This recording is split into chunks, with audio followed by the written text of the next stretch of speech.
نحمده ونصلي ونسلم على حبيبه الكريم أما بعد فأعوذ بالله من الشيطان الرجيم بسم الله الرحمن الرحيم إن الدين عند الله الإسلام آمنت بالله صدق الله العظيم وصدق رسوله النبي الأمين المتين الكريم الرؤوف الرحيم انتہائی عقیدت و محبت کے ساتھ آئیے ہم اور آپ اپنی اور ساری کائنات کی مرکز عقیدت آقا نعمت دریائے رحمت جناب احمد مصطفیٰ محمد مصطفیٰ صلی اللہ تعالی علیہ وسلم کی بارگاہ رسالت خاب میں درود پاک پڑھ لیں اللہم صلی علی سیدنا شفیعنا حبیبنا طبیبنا نبینا و مولانا محمد بارک وسلم صلی علیہ السلام و سلام علیکہ یا حبیب اللہ صلی اللہ تعالی علیہ وسلم۔ آج کی یہ محفل، یہ مجلس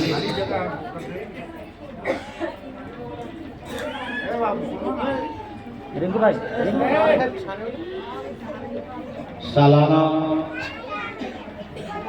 عرس مبارک حضرت حافظ القاری علی جناب غلام مرتضیٰ صاحب رحمت اللہ علیہ کہ آپ اس سے مبارک پہ حاضر ہیں۔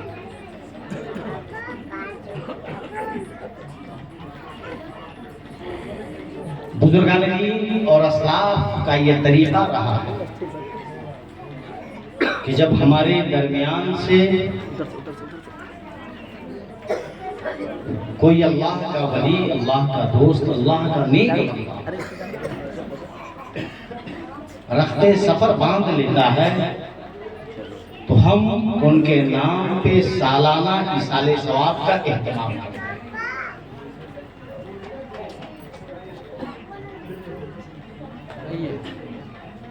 اور انہی ولی اللہ کہ زیر نقش قدم ہم تمام لوگ ان کی زندگی کو دیکھتے ہیں۔ خوش نصیب ہیں جو اس گھرانے سے جس کا رشتہ ہے، وہ انسان، وہ مرد حق، وہ خانقاہ قلندریہ کا چشم و چراغ جو اپنے مرید کے اعراض کرنے کی غرض سے ایک لمبے سفر کو طے کر کے اس مقصد منزل کے قریب آتے ہیں۔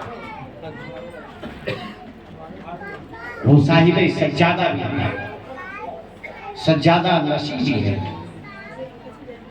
کہیں نہ کہیں جن کے عرس میں آپ ہیں، ان کی روح، ان کی ہدایت کا فرق مرکز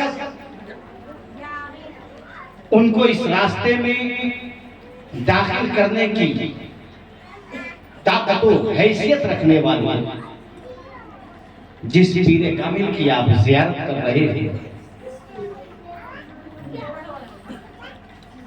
ان کی شخصیتیں ایسی ہیں کہ جب یہ آب و جاہو جلال میں آ جائیں تو اپنی ٹھوکروں سے نہروں کو پیدا کر دیا ہے۔ یہ بے مثال، بے مثل ہیں، ان کی قربت کتنی اللہ و رسول کے قریب ہے، یہ ان کی گفتگو، ان کی فہم و فراست، ان کے تکلمات، ان کی دعاؤں سے آپ اندازہ لگا سکتے ہیں۔ کما حقہ، حقیقت یہ ہے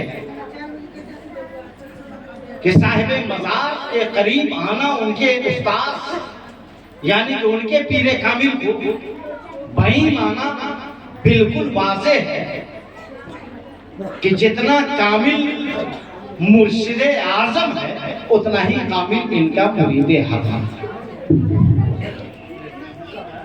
یہ سچائی ہے. ہم نے ان کی زندگی کے کچھ مراحل، جوانی اور آخر عمر کے حصوں کو ہم نے دیکھا. ایک بہترین حافظ کی حیثیت رکھتے تھے صاحب مزار. بہترین قرآن کی تلاوت اور ضرورت ان کی بارگاہ میں تھی کہ صرف ایک آیت آپ پڑھ دو، مکمل قرآن وہ آپ کے سامنے پڑھ کر سنا دیں. آپ نے سنا ہوگا، دیکھا نہیں ہوگا، ہم نے دیکھا. وہ دور تھا 86 87 88 89 کا حضور جی، کہ جب حضرت چلے جاتے تھے تو جو بھی حافظ تراویح سنانے کی غرض سے حاضر ہوتا تھا تو پاؤں میں لڑکھڑاہٹ پیدا ہو جاتا.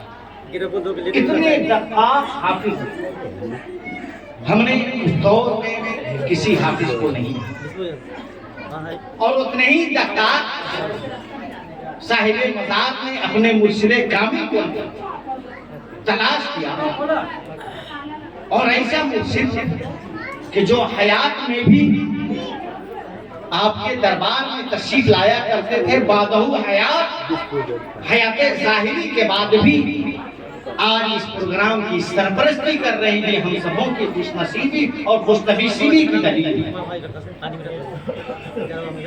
ورنہ انسان چلا جاتا ہے، گھر والے کنبے والے 2 دن 4 دن 10 دن 40 دن تک افسوس کی منازل میں طے کرتے ہوئے نظر آتے ہیں. لیکن وہ حافظ قرآن جس کے تعلق سے اللہ کے حبیب صلی اللہ تعالیٰ علیہ وسلم ارشاد فرماتے ہیں کہ اس نے صرف اپنے خاندان کنبے قبیلے نہیں بلکہ قرب و جوار کے تمام افراد کی اللہ کے حبیب کی بارگاہ سے ہوتے ہوئے خدا وحدہ لا شریک کی بارگاہ میں تمام لوگوں کی جانب سے عریضہ پیش کریں کہ جب یہ قرآن پڑھا کرتے تھے تو ہم لوگ سامعین کی حیثیت سے سنا کرتے تھے، اور وہ حافظ کہے کہ رب قدیر میں جب قرآن پڑھا کرتا تھا تو یہ لوگ ہمارے خود کو اختیار کرتے تھے، میرے صدقے میں ان لوگوں کو بھی جنت عطا کیا جائے. تو سب سے بڑی خوشی کی بات یہ ہے کہ آج جس موصوف گرامی کی سرپرستی میں پورے عرس کی تقریب میں ہم تمامی افراد شرکت کر رہے ہیں، کہیں نہ کہیں صاحب مزار پہ فیض ہے تو مرشد کامل کا، عنایت ہے تو مرشد کامل کا، نوازش ہے تو مرشد کامل کا، عطائی ہے تو مرشد کامل کا. تو جب پیر و مرشد مکمل اور اکمل کی حیثیت رکھتے ہیں تو اتنا ہی مرید بھی مکمل و اکمل ہوا کرتا ہے. اب اس بات سے واضح ہو گیا کہ صاحب مزار جتنے ممتاز ہیں، بدرچی اولا صاحب سے زیادہ نشین جن کی زیر سرپرستی میں مکمل پروگرام کا انعقاد و اہتمام ہو رہا ہے، ان کا مرتبہ، ان کی پہنچ، ان کی طاقت، ان کی تعلیمات، ان کی تربیت، ان کی ولایت کہاں تک ہوگی یہ اللہ تبارک اللہ و رسول جانتے ہیں. میں نے جس آیت کو اپنی تقریر کا موضوع بنایا ہے وہ اسلام کے تعلق سے خانقاہ قلندریہ، خانقاہ چشتیہ ہی خانقاہ قلندریہ، خانقاہ قادریہ ہی خانقاہ قلندریہ. ہر اعتبار سے درخت کی شاخیں چہار یعنی پھیلی ہوئی رہتی ہے. تو کہیں آپ دیکھو گے تو قادریت نظر آئے گی، کہیں رسمیت نظر آئے گی، کہیں چشتیت نظر آئے گی، کہیں ابوالعلیہ نظر آئے گی، کہیں قلندریہ نظر آئے گی، کہیں فخریہ نظر آئے گی۔ یہ تمام شاخوں کا مرکز اگر کوئی ہے تو وہ سیدنا غوث اعظم ہیں، جو پیروں کے پیر ہیں، مرشد گرامی بھی انہی سے عقیدت رکھتے ہیں، انہی سے محبت کرتے ہیں، انہی کی دربار کی عطا کردہ نعمتوں سے تمام مرید خاص کو عطا۔ آج جتنے سامعین، حاضرین، خواتین یہاں پہ ہیں، مقصد یہ نہیں ہے کہ شرکت کرنے جا رہے ہیں، مقصد یہ ہے کہ آنے والی صاحب سجادہ اور صاحب مزار سے فیض حاصل کرنا۔ اور یاد رکھو یہی ولی اللہ جن کے ذریعے، جن کی عطا سے ہماری پیدائش مسلمانوں کے گھر میں ہوئی، ہمیں ہمارے گھر تک قرآن پیدا پہنچا ہے انہی ولی اللہ کی بدولت۔ نماز کے احکام کو اگر ہم نے جانا ہے انہی ولی اللہ کے ذریعے، اگر ارکان اسلام کو پہچانا ہے تو انہی ولی اللہ کے ذریعے، کیونکہ صحابہ کے بعد تابعین کا دور تھا، تابعین کے بعد جو دور آیا ہے وہ بزرگان دین کا آیا ہے، اولیاء کرام کا آیا ہے، جس کے تعلق سے رب فرماتا ہے یہ میرے اتنے قریب ہیں جتنے قریب جس میں سے اس کی دھڑکن ہوتی ہے، جس میں سے اس کی روح ہوتی ہے، جس میں سے اس کی سانس ہوتی ہے۔ ولی اللہ بے شک میرے قریب اتنے ہی ہوا کرتے ہیں، خواہ وہ قلندریہ سلسلہ کا ہو، خواہ وہ چشتیہ سلسلہ کا ہو، کسی سلسلے کا ہو، سب کے سب اللہ رسول سے اتنے ہی قریب ہوا۔ آج آپ بھی خوش نصیب کہ ولی کامل کی بارگاہ میں آئے اور ان کے استاذ محترم، پیر محترم، ان کی شخصیت کو آپ دیکھیں تو آپ کو اس بات کا احساس ہوگا کہ یہ اللہ کے ولی جیتے ہیں تو اللہ رسول کی اطاعت و فرما برداری ہے۔ زندگی کے تمام اسلوب، تمام طریقے جو ہوا کرتے ہیں وہ تمام کے تمام انبیاء کرام سے کہیں نہ کہیں ملتے جلتے نظر آئیں گے۔ تو جتنے لوگ آج شرکت کر رہے ہیں، شرکت کا مقصد آپ ذہن میں بیٹھا ہوا کہ صاحب سجادہ نشین، پیر کامل یا صاحب مزار کی بارگاہ میں آپ جاؤ تو اس خشوع اور خضوع کے ساتھ جاؤ کہ آپ کے ادب میں، آپ کے تعدیب میں ذرہ برابر کمی نہ ہو، کبھی آپ فیض کے مستحق ہو سکتے ہیں۔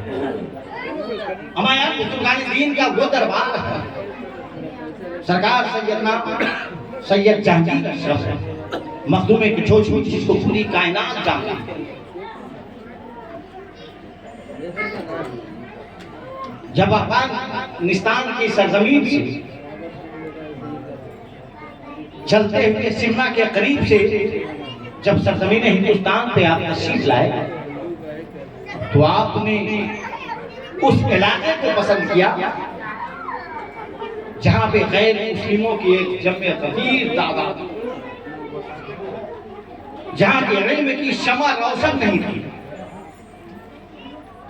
الغرض جب آپ تشریف لائے تمام لوگوں نے خیر مقدم کیا جو مذہب اسلام میں تھے۔ کچھ لوگوں نے پوچھا صاحب سجادہ سے حضور آپ کو یہاں کی آب و ہوا کیسی؟ تو وہ مخدوم کچھوچی، مخدوم سمنا فرماتے ہیں کچھ اچھا۔ کچھ دنوں کے بعد وہی چچا کچھوچا کی سرزمین کہلانے لگی اور پوری کائنات اسے کچھوچا کے نام سے جاتے ہیں۔ آدھو آؤ سلطان الہند کی بارگاہ میں سرکار غریب نواز سے پوچھو تو سرکار غریب نواز کا مرید خاص کہتا ہے ظلم ہم پر وہ کیے گئے ہیں جس ظلم کے انتہا کے تعلق سے ہم نے سوچا بھی نہیں۔ پانی ہمارے اوپر بند کیا گیا، دروازے ہمارے اوپر بند کیے گئے، لیکن ایسے ولی کامل کی بارگاہ میں ہم سبھی حضرات تھے کہ امید تھی کہ جب یہ اللہ کا نیک بندہ ہے، ولی اللہ ہے، تو ان کے ذریعے اللہ تبارک و تعالی ہماری حفاظت بھی عطا فرمائے گا اور ہمیں رزق حلال بھی عطا فرمائے گا۔ تو ایسے ہی ولی اللہ کی صفت، ولی اللہ کی بارگاہ میں آپ حاضر ہو تو آپ کی سوچ، آپ کی فکر، آپ کے خیالات، آپ کی ذہنیت ایسی ہونی چاہیے کہ میں ایسی بارگاہ اور ایسے مرشد کامل کی سرپرستی میں آیا ہوں جہاں سے فیض میں حاصل کرنے. یہ نہیں کہ بھیڑ لگانا، مقصد یہ نہیں ہے. مقصد یہ ہے کہ یہاں سے ایک سبق حاصل کر کے یہاں سے روحانیت لے کر کے جانا، یہاں سے بزرگان دین کا فیض لے کر کے جانا، اور وہی فیض ہمارے گھر کو روشن اور آباد کر سکتا ہے. آج صاحب سجادہ اس حضور چل کر آپ کے دربار میں کیوں آ گیا؟ مشن کیا ہوں؟ مقصد ان کا کیا ہے؟ ان کی خواہش، ان کی جستجو کیا ہے؟ تو صاحب سجادہ یہی فرمایا، میری تمنا یہی ہے کہ جتنے لوگ یہاں پر بیٹھے سب عاشق ہو جائے، اور عاشق ہو جائے تو عاشق دنیا دار کا نہیں، دیندار کا. اور وہ سب کے سب اگر عاشق ہو جائیں تو اس کا عشق میں دیکھنا چاہتا ہوں کہ مجھ سے اور میرے مرشد گرامی اور میرے مرید خاص صاحب مزار سے ان کا تعلق کیسا ہے، ان کی سوچ کیسی ہے، ان کے خیالات کیسے ہیں، یہ دیکھا جاتا ہے. اور یہی ساری چیزیں بارگاہ رب قدیر میں مقبول جب ہو جاتی ہے تو وہ انسان سرخرو ہو جاتا ہے، اس کی تعریف ہونے لگتی ہے. وہی انسان کسی بزرگ کے دست مبارک کو تھام لیتا ہے، نقش قدم ولی اللہ پہ جب وہ چلنے لگتا ہے تو دنیا کی تمام آفتوں بلا سے دور ہو جاتا ہے، آسے وہ صحت سے دور ہو جاتا ہے، تمام بلائیں ان کے قریب سے دور ہو جایا کرتی ہے. کب؟ جب یہ تمام خصوصیات کے مرکز ان کے درمیان پائے جانے لگتے ہیں. تبھی تو قرآن کہتا ہے اچھی زندگی چاہتے ہو، بہتر زندگی چاہتے ہو، اسلوب کے ساتھ رہنا چاہتے ہو تو ولی اللہ سے اپنے رشتوں کو جوڑو. جب تم ولی اللہ سے رشتے کو جوڑ لو گے تو یقیناً تمہارا یہ نہیں دیکھے گا رب قدیر تم گنہگار ہو، یہ دیکھا جائے گا اس کا ہاتھ کس کے ہاتھ میں ہے، ان کا ہاتھ کس کے ہاتھ میں ہے. یعنی دست بدست یہ تمام ہاتھیں جا کر ملتی ہے سرکار سیدنا غوث اعظم عبد القادر جیلانی رضی اللہ تعالیٰ عنہ کی بات.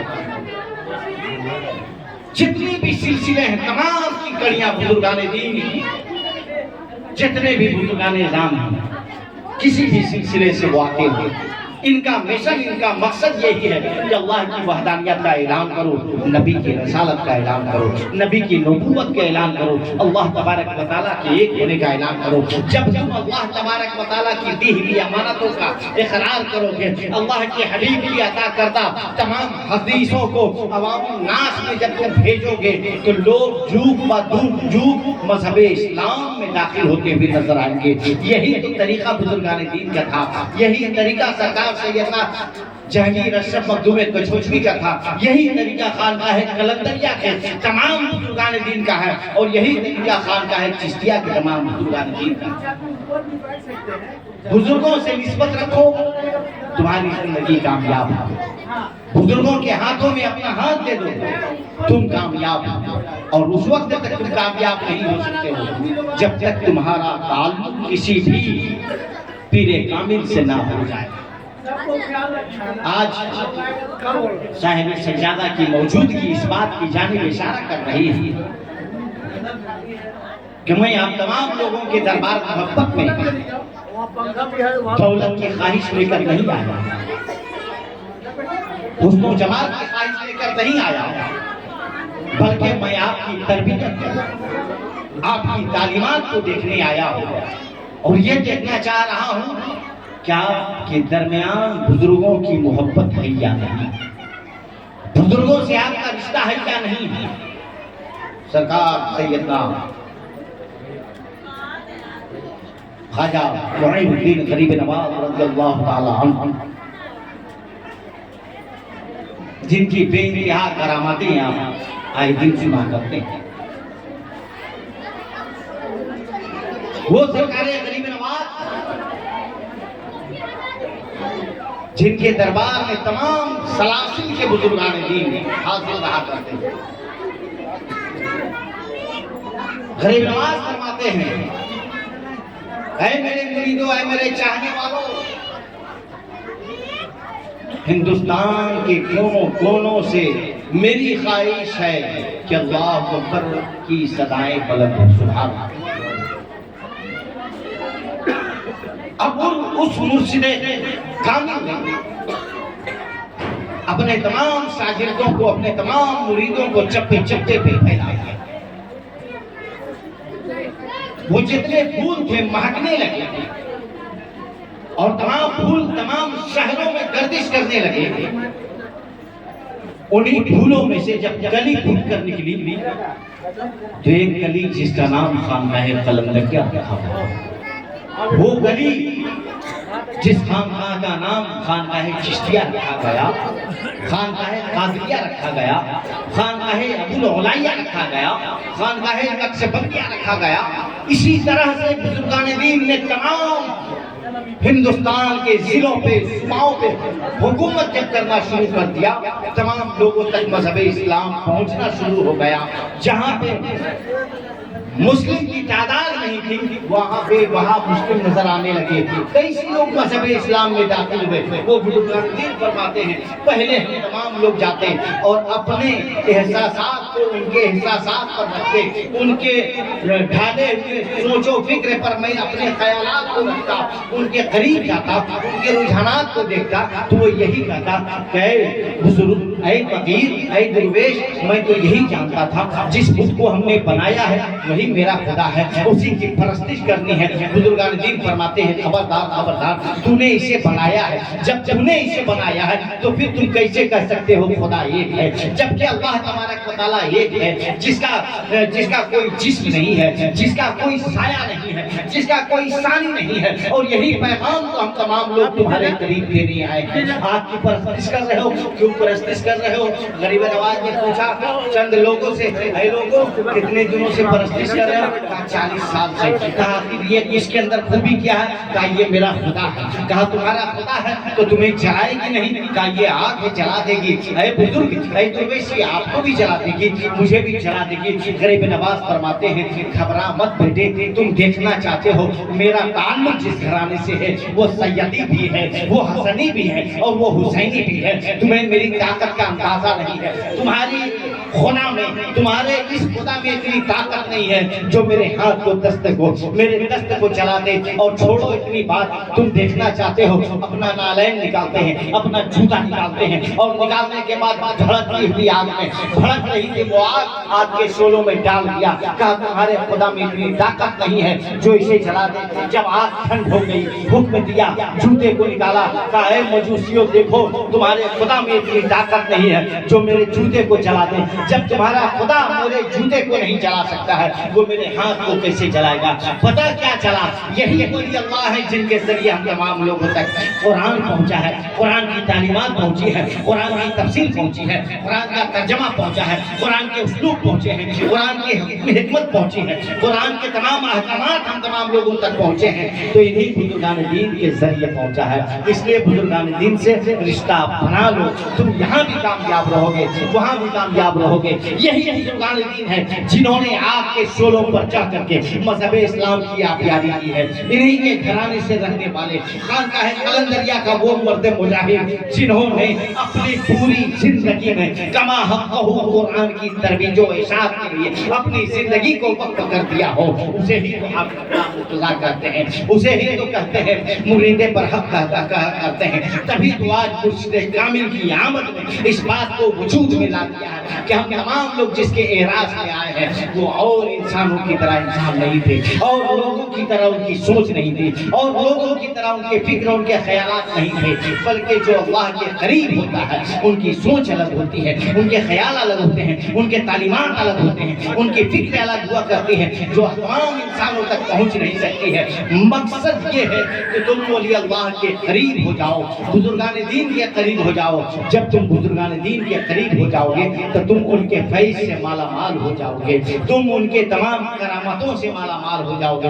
کیونکہ اللہ تبارک و تعالیٰ قرآن میں ارشاد فرماتا ہے کہ جو اللہ کا دوست ہے، جو اللہ کے قریب ہے، اللہ تبارک و تعالیٰ فرماتا ہے اسے کوئی ملال نہیں ہے، کوئی حزن نہیں، کوئی تکلیف نہیں ہو سکتی ہے، اور اس کی آواز میں اس طرح سے سنتا ہوں جیسے جیسے ایک کنکر کی آواز ہمارے قریب آیا کرتی ہے۔ اللہ تبارک و تعالیٰ بے شک احکم الحاکمین ہے، تمام حکمتوں کا وہ مالک ہے۔ وہ کسی ولی اللہ کی کس کو ولی اللہ کی بارگاہ میں کس کو اپنے ولی اللہ کی فہرست میں شمار کر دے، یہ اللہ تبارک و تعالیٰ جانتا ہے۔ ہمارے درمیان بہت سارے لوگ آتے ہیں چلے جاتے ہیں، بہت سارے لوگ آئیں گے چلے جائیں گے، لیکن حقیقتاً یہی ہے کہ جو معرفت خدا بندی تک، جو اللہ و رسول کی رضا کے لیے اپنی زندگی کو تابناک بنا لیتا ہے، اپنی زندگی کی تمام خوشیوں کو ختم کر کے اللہ و رسول کی رضا چاہتا ہے، تو اللہ تبارک و تعالیٰ فرماتا ہے ان کے نام کو نصب کر دیا جاتا ہے، لگا دیا جاتا ہے۔ اب جب تک قیامت نہیں آئے گی تمام لوگ اسے ولی اللہ کے نام سے جانیں گے، ولی اللہ کے نام سے پہچانیں گے۔ یہی ولی اللہ کی خوبی ہے۔